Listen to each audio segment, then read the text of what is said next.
জামাতের কেবল রাজনীতি নয়, সকল কর্মকাণ্ডই নিষিদ্ধ করা উচিত। বর্তমান যারা তরুণ প্রজন্ম ছাত্র শিবির করে তাদের ব্যাপারে আপনার মন্তব্য কি?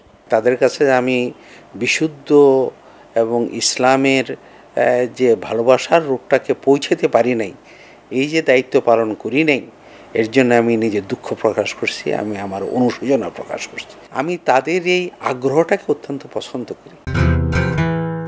বর্তমান যারা তরুণ প্রজন্ম ছাত্র শিবির করে তাদের ব্যাপারে আপনার মন্তব্য কি?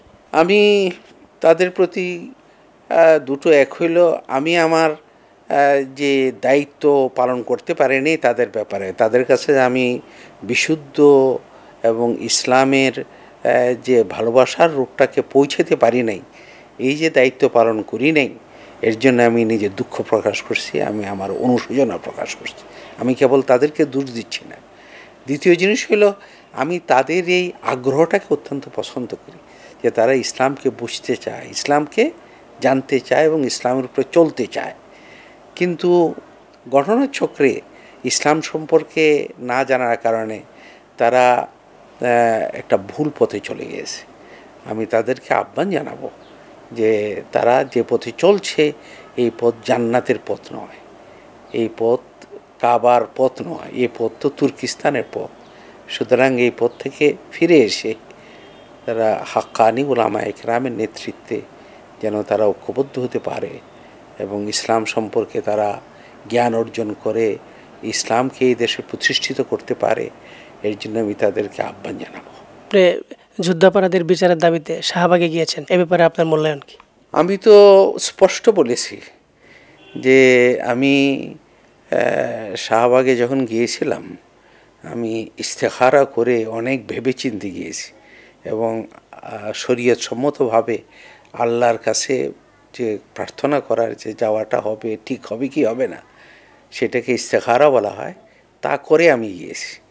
সুতরাং এটা আমার জীবনের যতগুলি ভালো কাজ তার মধ্যে আমি একটা অন্যতম ভালো কাজ মনে করি। এবং এর দ্বারা যে যুদ্ধ অপরাধীদের বিচারের বিষয়টা যে ত্বরান্বিত হয়েছে, গতিশীল হয়েছে এবং বাস্তবায়িত হয়েছে অনেক ক্ষেত্রে, এটা তো সন্দেহের অবকাশ নেই। তাতে রাজনীতি নিষিদ্ধ করা উচিত কিনা?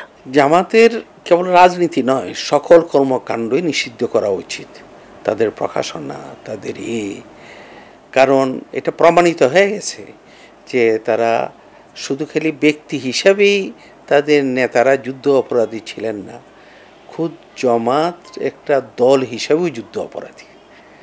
এবং এই দেশে, বিশেষত ভারত ও দেশে, এই যে উগ্রবাদিতা এবং যে ইসলামের যে উগ্রবাদী ব্যাখ্যা, এটা আবুল আলা মওদুদী সাহেবের আমদানি এবং জামাত তার চিন্তাধারাকে ধারণ করে। অথচ ইসলাম হইল প্রেম এবং ভালোবাসার ধর্ম।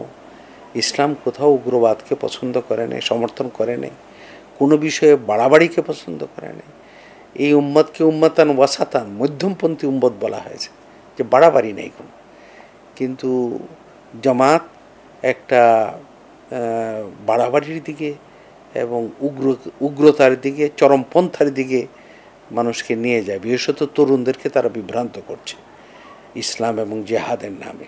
সুতরাং জামাত ইসলামীর রাজনীতি, জামাত ইসলামীর অর্থনৈতিক কর্মকাণ্ড, জামাত ইসলামীর সাংগঠনিক কর্মকাণ্ড, আমি যাবতীয় কর্মকাণ্ডকেই বন্ধ করার দাবি জানাই। 1 লাখ আলেমের বই নিয়ে আপনি কি বলবেন? এই ধরনের কাজ কি নোবেল পুরস্কারের দাবি রাখে? এখানে নোবেল পুরস্কার পাওয়া বা কোনো পুরস্কারের পাওয়াটার বিষয় নয়, এটা ইসলামকে বিকৃত করা হচ্ছিল। তাই ইসলামের বিশুদ্ধ রূপটাকে তুলে ধরার জন্যেই আমাদের বিশেষত জঙ্গিবাদ এবং উগ্রবাদের বিরুদ্ধে এটাকে তখন রচনা করা হয়েছিল। এবং এই দেশের 1 লক্ষ আলেমের, 1 লক্ষের উপরে আলেমের, যার মধ্যে 15,000 মহিলা আলেমও আছে, তাদের দস্তখত নেওয়া হয়েছিল। এবং আল্লাহর মেহেরবানিতে পৃথিবীতে এটা বিপুলভাবে সাড়া ফেলেছে। জাপানের কর্মকর্তারা তো আমাকে এই কথা বলেছেন যে হোলি আর্টিজানের ঘটনার পরে তারা অত্যন্ত বাংলাদেশ সম্পর্কে কিছুটা আস্থাহীন হয়ে পড়ছিলেন, যে বাংলাদেশে কাজ করা যাবে কি যাবে না, কারণ অনেক জাপানি এতে নিহত হয়েছিলেন। পরে বলেন যখন আপনাদের এই ফতোয়াটা পাইলাম আমাদের আস্থা ফিরে আসছে, কারণ এই 1,00,000 আলেম, এটা যেহেতু একটা ধর্মীয় বিষয় এবং ধর্মের নামে এই উগ্রবাদীরা, এই জঙ্গিবাদীরা এই ধরনের বিশৃঙ্খলা সৃষ্টি করছে, সুতরাং ধর্মীয় ব্যক্তিত্বরা যখন তাদের বিরুদ্ধে দাঁড়াইছেন এত সংখ্যক, নিশ্চয়ই এই দেশে তারা দাঁড়াতে পারবে না, তারা এই করতে পারবে না। এই আস্থা আমাদের ফিরে এসেছে এবং এটা পৃথিবীর প্রায় 26-27টা ভাষায় অনুদিত হয়েছে, ইংরেজি, ফরাসি, হিন্দি, উর্দু, আরবি, মালয়, স্প্যানিশ, পর্তুগিজ, ইটালিয়ান, বহু ভাষায় এটার অনুবাদ হয়েছে। এবং আমি এটাকে নিয়ে জাতিসংঘেও আমি বক্তৃতা দেওয়ার একটা বিরল সুযোগ পাই, ওআইসিতেও আমি এই নিয়ে বক্তৃতায় বিরল সুযোগ পাই। এবং বাংলাদেশের বা অন্য কোনো মুসলিম দেশেরও কোনো একটা কাজ এত ইদানিং এত বিপুল প্রভাব এবং রেখেছে বলে আমার জানা নাই। আমাকে তো একবার এক যতদূর সম্ভব ফ্রান্স না জার্মানির, এখন মনে নেই আমার, সাংবাদিক আমার সঙ্গে দেখা করতে আসছিলেন, বিভিন্ন প্রশ্ন করছেন। তিনি মন্তব্য করেছিলেন যে আজ শান্তিতে যারা নোবেল পুরস্কার পাচ্ছেন তারা আপনার চেয়ে বেশি কাজ করেন নাই। তো আমরা তো করেছি আল্লাহর সন্তুষ্টির আশায়, তো আল্লাহর সন্তুষ্টি যদি পাই এটাতে আমি তৃপ্ত আছি। স্বপ্ন কি? আমার জীবনের কোনো শেষ স্বপ্ন নাই, আমি মৃত্যুর পূর্ব পর্যন্ত কাজ করে যেতে চাই। এবং এক একটা পরে, যেমন আমি ইদানিং আপনারা শুনছেন যে পথযাত্রা ঐতিহাসিক শুরু করেছি, মাদকাসক্তি, দুর্নীতি যা নাকি দেশকে কুড়ে খাচ্ছে, আর সন্ত্রাস, এর বিরুদ্ধে আলেম জনতাকে ঐক্যবদ্ধ করে এই দাবিতে করার জন্য, এই দাবিতে আমি পশ্চিম মাথার থেকে, যশোরের বর্ডারের কাছ থেকে খুলনা হয়ে সুনামগঞ্জের বর্ডারের কাছ পর্যন্ত আমরা একটা পথযাত্রা করছি, প্রায় 1200-1300 কিলোমিটার। আবার আমরা শুরু করছি তাড়াতাড়ি কক্সবাজারের বর্ডার থেকে পঞ্চগড়ের বর্ডার পর্যন্ত যাব এই নিয়ে।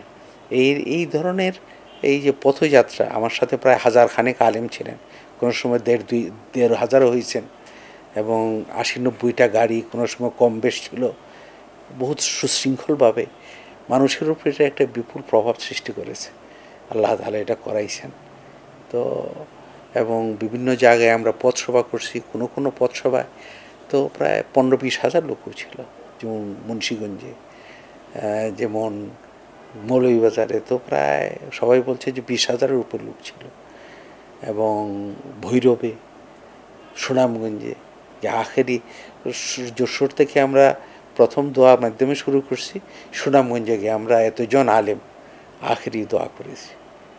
দোয়া করবেন, এই কাজটাও তো একটা আমাদের দেশে আর কেউ করেছে বলে আমার জানা নাই।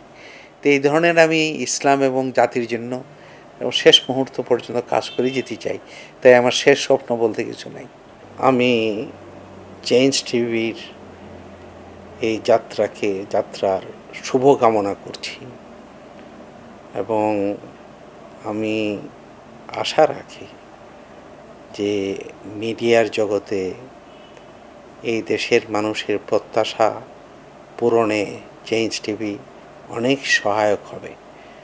বর্তমানে মানুষ মূল খবরটা, যথার্থ খবর পায় খুব কমই, আর এই খবরের ক্ষেত্রে তো চেঞ্জ টিভি একটা পরিবর্তন আনবেই, এবং যথা সত্যকে তুলে ধরবে, সাথে সাথে তার যে বিনোদনমূলক যে বিষয়গুলি থাকবে সেখানেও যাতে আমাদের ধর্মীয় এবং আমাদের জাতিগত যে সংস্কৃতি আছে তারও যেন যথাযথ উপস্থাপন হয়, এবং মানুষকে নীতি ও নৈতিকতার ভিত্তিতে গড়ে তুলতে সহায়ক হয়, এই দোয়াও আমি চেঞ্জ টিভির জন্য করি। এবং আবার আমি নয়াভাবে এর যাত্রার শুভকামনা করে, মোবারকবাদ পেশ করে, আমি সকলের প্রতি আহ্বান রেখে আমার কথা এখানে শেষ করছি।